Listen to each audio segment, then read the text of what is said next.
Hello everybody and welcome back to another episode of Fishing Fridays, the only spot where a giant nerd can tell you what fishing gear he's currently using and what you should be too.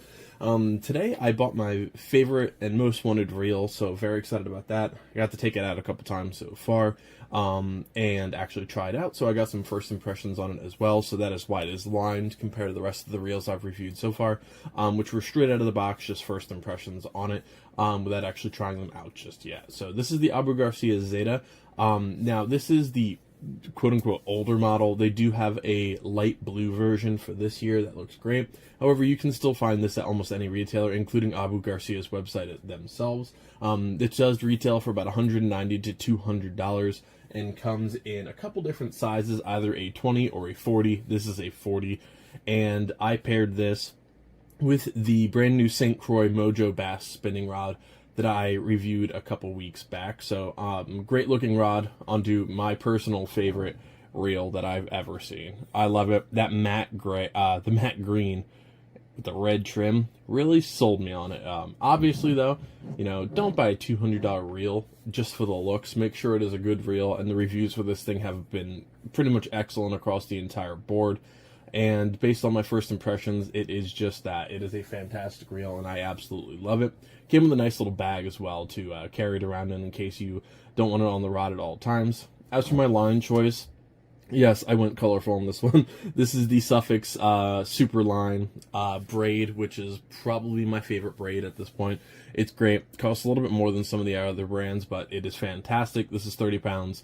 And then the leader sticking off the side of it is the Seeger Abrasics, that dark red box. I was actually using not a heavy jig head, but like a medium weight jig head and a Rage Crawl trailer and some heavy weeds and some heavy tree branches this past weekend, and this thing worked out pretty darn well. Casts a country mile, feels great, reel's fantastic. The retrieve is smooth as butter. This is quite an amazing reel. I absolutely love it. Yeah, I very much put this in the same category as that Shimano Marivelle.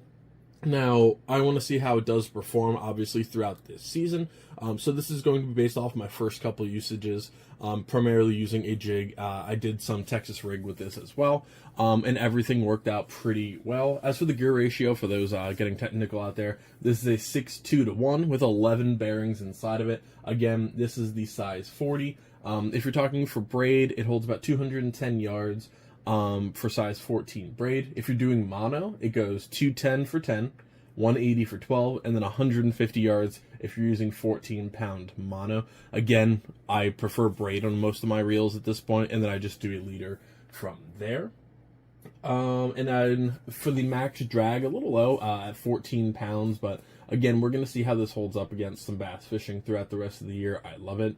As for getting it, like I said, I'm actually looking off to the side right now. Yeah, still in stock. So even though they made a newer model, this is very much still available. It is a bit of a heavy reel, which I don't mind. I like having some of my equipment be a little bit more sturdy. Like, I'm not taking this out trout fishing. This is going to be for bass. This is going to be for a lot of jigging, bottom work. So I wanted something a little bit heavier, and at a size 40 reel, it's still definitely not heavy. Like, I would say almost a little bit lighter than some of my pen reels, certainly lighter than some of my heavier like inshore gear and stuff like that. But again, this is the Zata class. This is the dark matte green version, and it looks fantastic. I love it. If you're looking for a good braided line, by the way, that takes up really little to no memory. That Suffix Superline is fantastic. I was actually turned on to that in the off season. I was using like Cast King braid. I have some Daiwa braid as well on my inshore rod, and this is the first time using Suffix. I put this on one of my trout rods, which I actually have to do a video on, the Daiwa Tool, the trout rod that I did with the Shimano Marivelle. That is probably still my favorite combo over there. But yeah, as for my first impressions, this reel is fantastic. Again, that retrieve is just awesome. Casts great, handles really, really well, and combined with an awesome rod like a St. Croix Mojo Bass, that is a perfect combination, and I'm very, very happy for it. This will also mark my most expensive rod and reel combo to date. This was about $200, and I think the rod was $2, so yeah, my most expensive combo. Feels good now. Let's hope nothing breaks.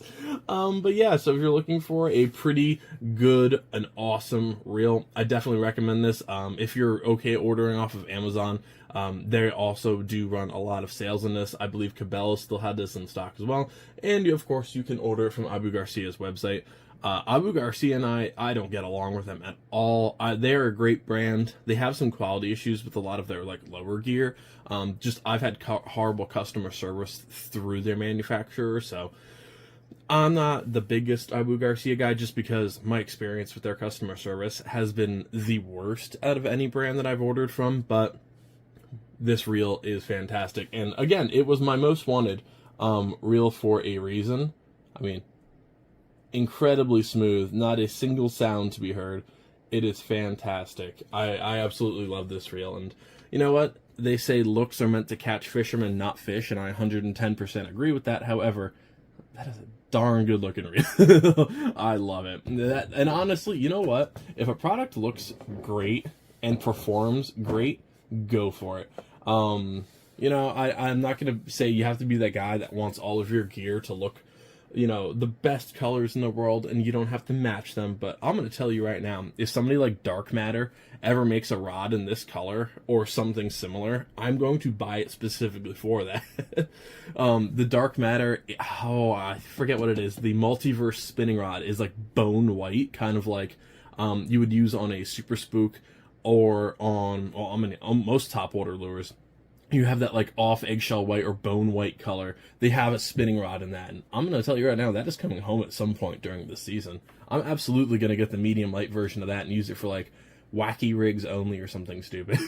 Just because it looks awesome. And I mean, again, great brand. If you want to get a good color in a great brand, then I tell you to go for it. But don't go out and buy some off-named rod because it was the brightest or most colorful thing in the world. Read the reviews, read what everyone's thinking about it, and just take everything with a grain of salt. At this price point, there's of course some really good reels, but Abu Garcia is a huge name for a reason. Just because I don't like their customer service does not mean anybody else shouldn't. So, you know, just go with your best budget. This is an awesome reel, and I love it. That being said, of course, there are Daiwas out there that are going to probably stand up to this pretty well. I do want to get a Daiwa Fuego here eventually. I don't really need it to replace anything that I currently have, so it would have to go in a new rod, and I think if I bring home another new rod right now, I might get beaten with it, so we're not going to do that just yet. But yeah, this reel is absolutely fantastic so far, and I love it, and I look forward to updating you on all of this gear as we go. But yeah, that's just going to do it for this reel review, guys. Thank you so much for joining me for another episode of Fishing Fridays. These videos do way better than I expect them to almost every week. Aside from, I think last week's is the worst so far, just mystery tackle box. Hey, they're fun. You know, they're not the most technical thing in the world, like somebody coming to find out facts about an expensive reel, but hey, they're fun and I enjoy it no matter what. So thank you guys so much. Fishing season is also almost upon us. The weather is really taking a nice turn throughout most parts of the east here. We're having like 60 degrees, 70 degrees almost in some days, but then it drops to like the teens. So I think like Chicago was like a 60-degree difference between afternoon and like sunset, or not sunset, the evening, which is just crazy. Wisconsin, I was seeing like 50-degree difference. Here we dropped from 60 to I think 28 last night, so that was nice. I worked a shift in a short sleeve shirt and walked out to my car. That was unfortunate, but yeah, trying to get some more fishing in here soon. And like I keep saying, the GoPro adventures are going to start here very shortly once I can get a little bit more content, just because my schedule is just swamped for everything right now. So thank you guys so much for joining me for another episode of Fishing Fridays. Feel free to check out the description or anything else if you're interested in anything on this channel, including my other reel and tackle reviews, and I'll see you next time. Tight lines, everybody.